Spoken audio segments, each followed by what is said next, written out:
মানৱ জীৱনৰ আটাইতকৈ ডাঙৰ সম্পদ হৈছে সন্মান। যি মানুহৰ সন্মান নাই, সেই মানুহ এই পৃথিৱীত জীয়াই থকা আৰু নথকাৰ কোনো অৰ্থ নাই। এজন সন্মান নথকা মানুহ আৰু এডাল মৰা কাঠ একে কথা। যি মানুহৰ সন্মান নাথাকে, যি য'তে ত'তে অপমানিত হৈ থাকিব লগা হয়, সেই মানুহ এই পৃথিৱীত জীয়াই থকা আৰু নথকা একে কথা। বহুতে কয়, মোক মানুহে সন্মান নকৰে, মোক মানুহে কথাই প্ৰতি ইনচাল্ট কৰে। আপোনাৰো এনেকুৱা হৈছে নেকি? যদিহে আপোনাৰ ক্ষেত্ৰতো এনে হৈছে, তেতিয়া শুনিলক এনে 5টা গোপন কথা, যিকেইটা কথা আপোনাৰ জীৱনত যদি আপুনি ব্যৱহাৰ কৰে, তেতিয়া এনে কোনো ব্যক্তি নাথাকিব যি আপোনাক অপমান কৰিব। এনে কোনো ব্যক্তি নোলাব যি আপোনাক কথাই প্ৰতি ইনচাল্ট কৰিব। আপুনি গোটেই পৃথিৱী ঘূৰি আহক, এনে এজন ব্যক্তি নোলাব যি আপোনাক অপমানিত কৰিব পাৰিব। কি এই 5টা গোপন কথা? জানি লওঁ আহক। প্ৰথম কথা, কথা কোৱাৰ দক্ষতা কথাতে আছে। কথাতে বতা পাই কথাতে গতা খায়। গতিকে আপোনাৰ কথা কোৱাৰ দক্ষতাই নিশ্চিত কৰিব যে আপুনি সমাজৰ আগত ৰাজ কৰিব নে সমাজৰ পৰা ধূলিসাৎ হৈ পলাই পত্ৰং দিব লাগিব। কাৰণ আমাৰ মুখখন এনেকুৱা এটা বস্তু, কথা কোৱা দক্ষতাৰ কাৰণে এজন 5 ঘণ্টা জীয়াই থাকিবলগীয়া মানুহক 10 ঘণ্টালৈকে জীৱিত কৰি ৰাখিব পাৰে।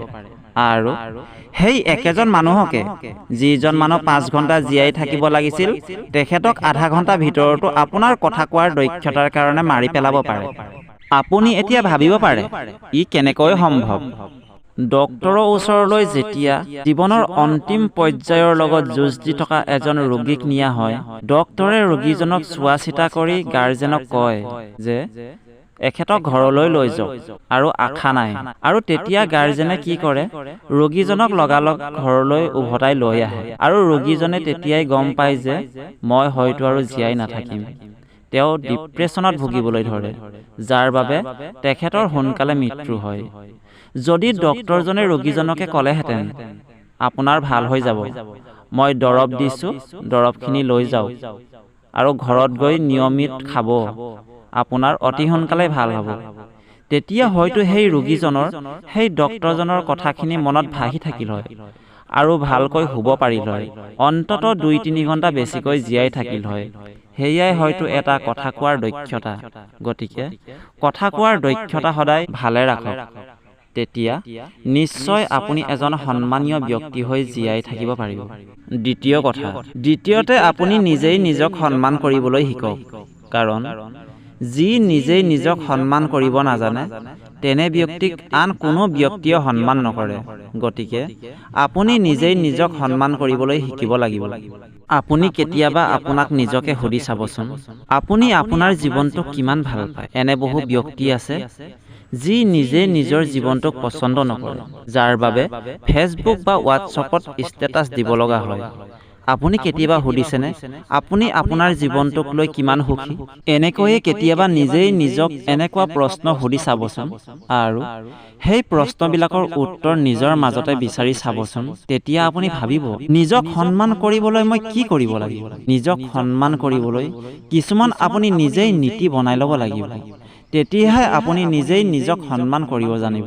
আপুনি নাভাবিব আপুনি সদায় যিকোনো কথাতে সৰু হৈ থাকি, মৌন হৈ থাকি মহানতাৰ পৰিচয় দিছে। যদি আপুনি এনেকৈ ভাবিছে, এয়া আপোনাৰ ভুল ধাৰণা। কাৰণ সকলো কথা সহি থকা বা সকলো কথাতে মৌন হৈ থকা সেয়া কাপুৰুষৰ চিন, মহানতাৰ নহয়। কিন্তু সকলো ঠাইতে হোৱাই নোহোৱাই কাজিয়া কৰি থকাটো মূৰ্খৰ চিন, বুদ্ধিমানৰ নহয়।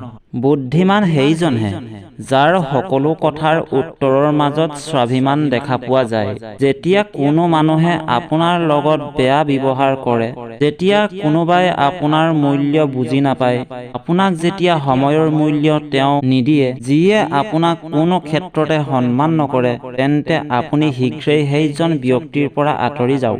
লাগিলে তেওঁ আপোনাৰ যিমানেই মৰমৰ নহওক কিয়, কাৰণ সেইজন ব্যক্তিয়ে আপোনাক কেতিয়াও সন্মান কৰা নাছিল আৰু নকৰে। যেতিয়া নিজৰ সন্মান, নিজৰ স্বাভিমান বচোৱাৰ সময় আহে, তেতিয়া আপুনি কাৰো মুখলৈ নাচাব আৰু কাৰো কথা নাভাবিব। হয়তো তেওঁ আপোনাৰ ঘৰৰ মানুহো হ'ব পাৰে, আপোনাৰ আত্মীয়ও হ'ব পাৰে। সেই সময়ত আপুনি আপোনাৰ সম্পৰ্কলৈ নাচাব।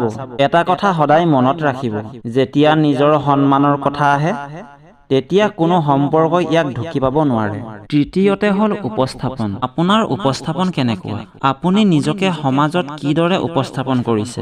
আপোনাৰ সাজপাৰ কেনেকুৱা? আপোনাৰ চালচলন কেনেকুৱা? তাৰ পৰাই আপুনি সন্মান অৰ্জন কৰিব পাৰিব। যদি আপুনি কয় যে আপোনাক কোনেও সন্মান নকৰে, তেন্তে এইটো স্বীকাৰ কৰক যে আপুনি নিজকে সমাজৰ আগত উপস্থাপন কৰিব জনা নাই। বেলেগৰ ভুল ধৰা বাদ দিয়ক, বেলেগৰ ভাল বেয়া বিচাৰ কৰা বাদ দিয়ক। প্ৰথমে নিজে নিজক সমাজৰ আগত উপস্থাপন কৰিবলৈ শিকক। চতুৰ্থ কথা, জ্ঞানৰ পৰিসীমা বৃদ্ধি কৰক। জ্ঞান মানে অকল কিতাপৰ জ্ঞানৰ কথা কোৱা নাই। আপুনি জীৱনটো কিদৰে আগবঢ়াই নিছে সেয়াও এটা জ্ঞান। আপুনি জীৱন সংগ্ৰামত কেনেদৰে আগবাঢ়ি গৈছে সেয়াও এটা জ্ঞান। পঞ্চম কথা, জীৱনত জীয়াই থাকিব লাগে কাৰণেই অকল জীয়াই নাথাকিব। পৃথিৱীত অকল খাবলৈ আহিছো বুলিয়েই জীয়াই নাথাকিব। জীৱনত কিবা এটা লক্ষ্য বাছি লওক। জীৱনত কিবা এটা কৰিবলৈ শিকক। যি মানুহৰ কৰ্ম দক্ষতা লক্ষ্য থাকে, সেই মানুহৰ সন্মানো থাকে। হয়তো আপোনাৰ লক্ষ্যত উপনীত হ'বলৈ আপোনাক সময় লাগিব পাৰে, কিন্তু ৰখি নাযাব, থমকি নৰব, সদায় আগুৱাই যাওক। এদিন নহয় এদিন আপোনাৰ লক্ষ্য স্থানত গৈ আপুনি উপনীত হ'বই। হয়, ভাল কাম কৰা মানুহৰ বাবে বেয়া মানুহ বহুত। আপোনাৰ হয়তো গুণগান চুকে কোণে গাব পাৰে, কিন্তু আপোনাৰ সন্মানখিনিক বেছিখিনি কোনেও খাব নোৱাৰে। আপোনাৰ সন্মান সদায় আপোনাৰ লগত থাকিব। সেইকাৰণে সদায় লক্ষ্যত উপনীত হ'বলৈ শিকক। জীৱনত কিবা এটা লক্ষ্য বাছি লওক।